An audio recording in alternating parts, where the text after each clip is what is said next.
What's up, guys? Welcome back to the channel. It's Aaron, and today we have for you an update on, I just thought of this name, Project Rex, our 2004 Subaru WRX Impreza that we found for Sheldon that we're spending his money to build and fix. So, very sketchy deal. Bought it. No key.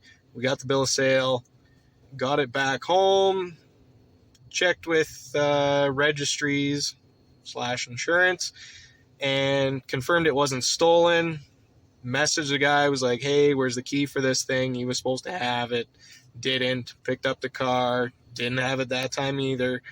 So, currently in school, so I'm staying in the city, so stopped by the Subaru dealership, was able to provide them with proof that the car is in my name now, we own it, and they had the master code there, so they were able to sell us a key and cut it.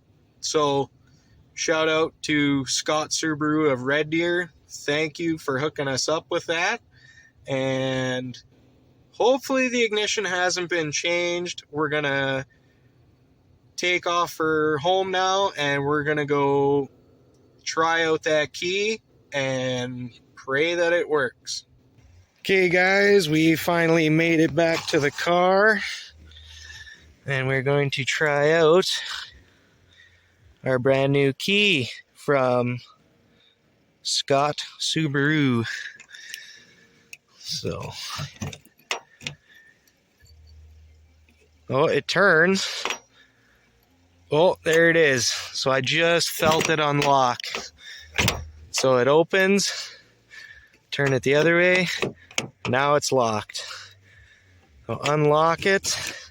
So that's good. That means the door locks haven't been changed. And, woo.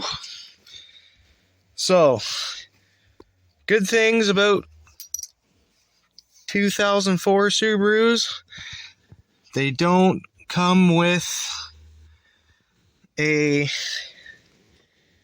security system. It was optional. Bad thing about Subarus, you pop this out, you stick a screwdriver in there, you can steal them. So as you can see, it goes right into there, which is then attached to your key cylinder, which is on this side. Now, the reason we needed this so bad was because our steering wheel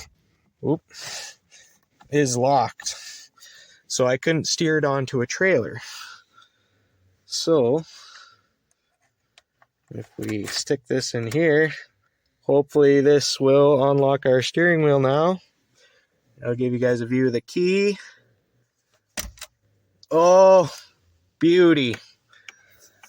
Now we can, well, it's not going to steer very well because we're in a massive snowbank, but there it is. We now have a key for Rex. As you can see, we have a lot of snow. So, anyways, woo, deep. This is a huge win for us, and I might as well lock it now that I have a key. And so there it is, buried deep in the snow. So the next step is get it loaded back onto a trailer again. We're gonna take it to my buddy's shop where he has a hoist, and the next step will be trying to turn this engine over. I stuck the screwdriver in that ignition, and unfortunately the motor just, or not the motor, the starter just clicked. So the motor's either stuck or we've got a bad starter. So the next step is to put a bar on the front crank pulley, and we're going to see if it turns over or not. If we can move it manually, that's a good thing. And then from there, we are going to pull the motor out, and that'll be a discussion for our next video. All right, guys, that's all for tonight. Thanks for watching, and hopefully you guys will see some more of Rex soon. Make sure you like and subscribe, and we'll catch you guys in the next one.